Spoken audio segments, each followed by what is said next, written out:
नोएडा गाजियाबाद के real estate market में आज के टाइम काफी सारे रिनाउंड रियल एस्टेट डेवलपर्स के लॉन्चेस हो रहे हैं। ये वो डेवलपर्स हैं जिन पर मार्केट में लोग ट्रस्ट करते हैं। पिछले कुछ दिनों में हमने देखा कि प्रेस्टीज एंड गोदरेज के प्रोजेक्ट्स को रेरा अप्रूवल मिला। हमने इन प्रोजेक्ट्स को अपने वीडियोस में कवर किया है, जिसका लिंक आपको डिस्क्रिप्शन में मिल जाएगा। अभी रिसेंटली न्यूज में ये भी आया है कि मैक्रोटेक लिमिटेड भी एनसीआर में अपना प्रोजेक्ट लॉन्च करने का प्लान कर रहा है। अब ये लोकेशन नोएडा होगा या गुरुग्राम होगा, ये तो समय ही बताएगा। इस वीडियो में हम आज शुभा के बारे में बात करेंगे, जिनका प्रोजेक्ट ग्रेटर नोएडा में प्लान है। आज हम शुभा के बारे में इसलिए बात कर रहे हैं क्योंकि आफ्टर प्रेस्टीज एंड गोदरेज काफी लोगों की नजर शुभा के इस प्रोजेक्ट पर टिकी हुई है। पिछले साल अगस्त 2024 में शुभा ने ग्रेटर नोएडा के सेक्टर 36 में 3.5 एकर्स का लैंड पार्सल ऑक्शन में सिक्योर किया था by bidding ₹161 crore. Before we jump on to the project and the land deal, पहले हम इस ग्रुप के बारे में थोड़ा जान लेते हैं। जनवरी 2019 में हार्वर्ड बिजनेस स्कूल ने एक केस स्टडी पब्लिश किया था, Sobha group real estate backward integration for quality, which was authored by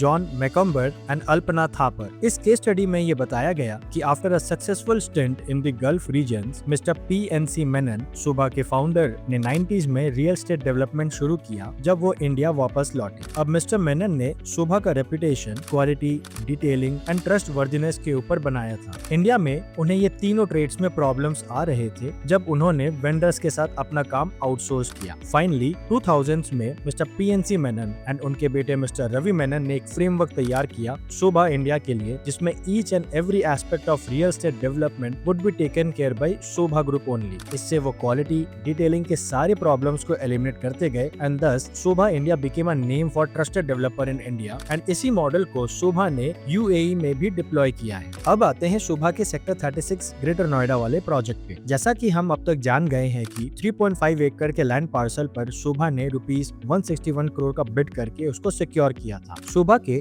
Q3 financial year 2025 के रिपोर्ट के हिसाब से नोएडा में इनके फोर्थ कमिंग प्रोजेक्ट में 0.69 million square feet saleable area plan है। सो इस कैलकुलेशन के हिसाब से FAR कॉस्ट ही ₹2359 पर स्क्वायर फीट आ जाएगा। सेलेबल एरिया का कैलकुलेशन भी समझ लेते हैं। लैंड एरिया जो बिड में जीता वो अप्रोक्सीमेटली 1,50,000 स्क्वायर फीट का था। इसको अगर 3.5 के FAR से मल्टीप्लाई करते हैं तो built up area around 5,25,000 square feet आ जाएगा। With 30% loading, saleable area comes to around 6,82,000 square feet. This substantiates the Sobha's declaration of 0.69 million square feet of saleable area. तो ये बात तो क्लियर है कि प्रोजेक्ट में average super to built up loading 30% की होने वाली है। FAR कॉस्ट ₹2,359 पर स्क्वायर फीट हमने निकाला। शोभा के प्रोजेक्ट में construction cost comparatively on a higher side होता है as compare to other projects. आज के टाइम एस्पायर सेंचुरियन पार्क जैसे प्रोजेक्ट्स में ही कंस्ट्रक्शन कॉस्ट ₹3,537 पर स्क्वायर फीट के लगभग आ रहा है।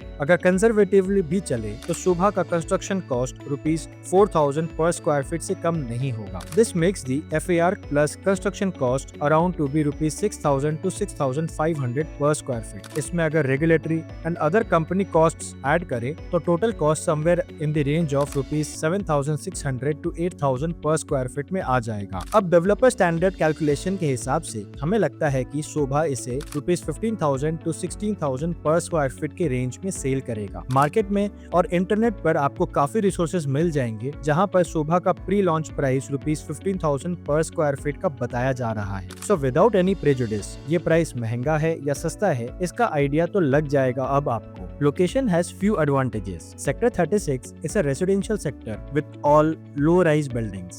In fact, प्रोजेक्ट के सामने एशर विलेज है, which although is a disadvantage and advantage both. Disadvantage in terms of view and advantage in terms of low-rise buildings. कुछ लोगों का कहना है कि प्राइसिंग महंगा है शोभा में। जो नियरेस्ट सेक्टर्स हैं, लाइक सेक्टर 31 में पार्श्वनाथ पनोरमा, उसमें रेट्स आज 10,500 to 12,000 पर स्क्वायर फीट के रेंज में है। फर्दर सेक्टर पाई में एल्डेको ग्रीन्स मेडोज है, जहां रेट्स ₹8,500 से 11,000 पर स्क्वायर फीट तक वेरी करता है। But all these are in resale deals. Sobha की प्राइसिंग भी NCR मार्केट से डिफरेंट है। जहां हम डेवलपर्स को base price plus other charges की बात करते हुए सुनते हैं, वहीं शोभा बॉक्स प्राइस में बात करता है। सो अगर आप ₹15,000 पर स्क्वायर फीट का प्राइस सुन रहे हैं तो this is inclusive of other charges. अब ये प्रोजेक्ट किसके लिए है, एंड यूजर्स या investors? Now these are strong points of debate. Market में जो ट्रस्टेड डेवलपर्स हैं उनमें लोगों को सेफ फील होता है यूनिट्स बुक करके, especially in case of self use. And Sobha जैसा brand has built its name as a trusted brand not only in India but outside India also. हमें ये भी पता लगा कि नंबर ऑफ यूनिट्स इस प्रोजेक्ट में कम है, जिससे यहाँ रहने वाले लोग एमिनिटीज को एंजॉय कर पाएंगे। पर एक पॉइंट ऑफ कंसिडरेशन और भी है। मोस्टली हमने अब तक देखा है कि luxury projects generally 4 to a core towers होते हैं, पर यहाँ एक टावर में 7 टू अ कोर भी आएगा, which the end users should keep in mind. Projects like शोभा में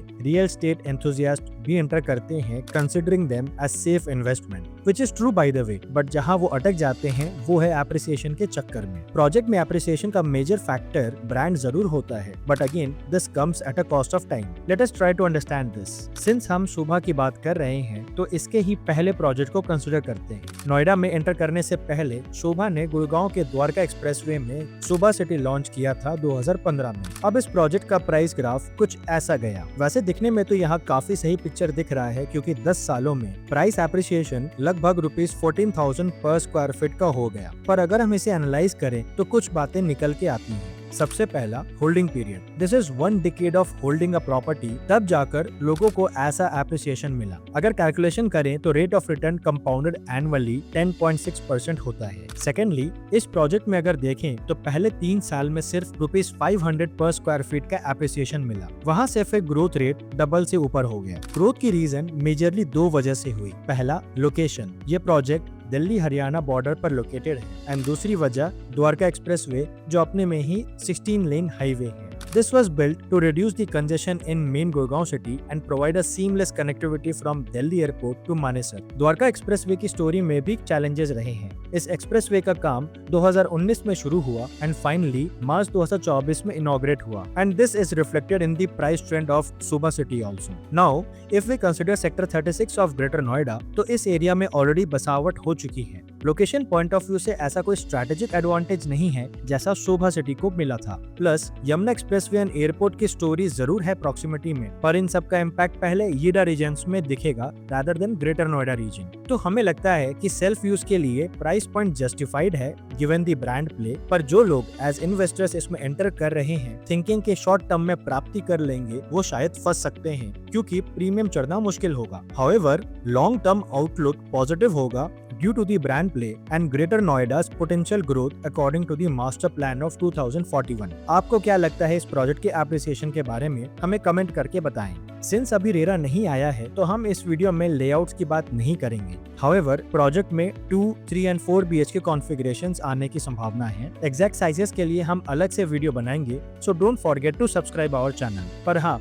एक बात जरूर है कि फ्लैट्स के layout similar to Godrej and Prestige जैसे मिलेंगे, जहाँ एक साइड में सारी बालकनीज होंगी एंड उनकी विड्थ लगभग 5 फीट के आसपास होंगी, जिससे लोडिंग को मेंटेन कर सकें। अगर आप जेन्युइन बायर या इन्वेस्टर हैं और शोभा के प्रोजेक्ट में ही अपना यूनिट बुक करना चाहते हैं, तो फर्स्ट हैंड अपडेट्स के लिए आप हमसे नीचे दिए गए लिंक से कांटेक्ट कर सकते हैं। हमारी टीम आपको कॉल बैक कर लेगी। अल्टरनेटिवली आप इस नंबर पे कॉल करके डायरेक्टली हमारे टीम से संपर्क भी कर सकते हैं। आपको अगर वीडियो पसंद आया हो तो लाइक और शेयर जरूर करें, और हाँ, अगर आप ऐसे ही और वीडियोस देखना चाहते हैं जहां प्रोजेक्ट्स का रियल ब्रेकडाउन हो, तो चैनल सब्सक्राइब करना ना भूलें और बेल आइकन भी जरूर सेलेक्ट करें ताकि नेक्स्ट प्रोजेक्ट एनालिसिस मिस ना हो। This is Ramkrishna Agrawal signing of.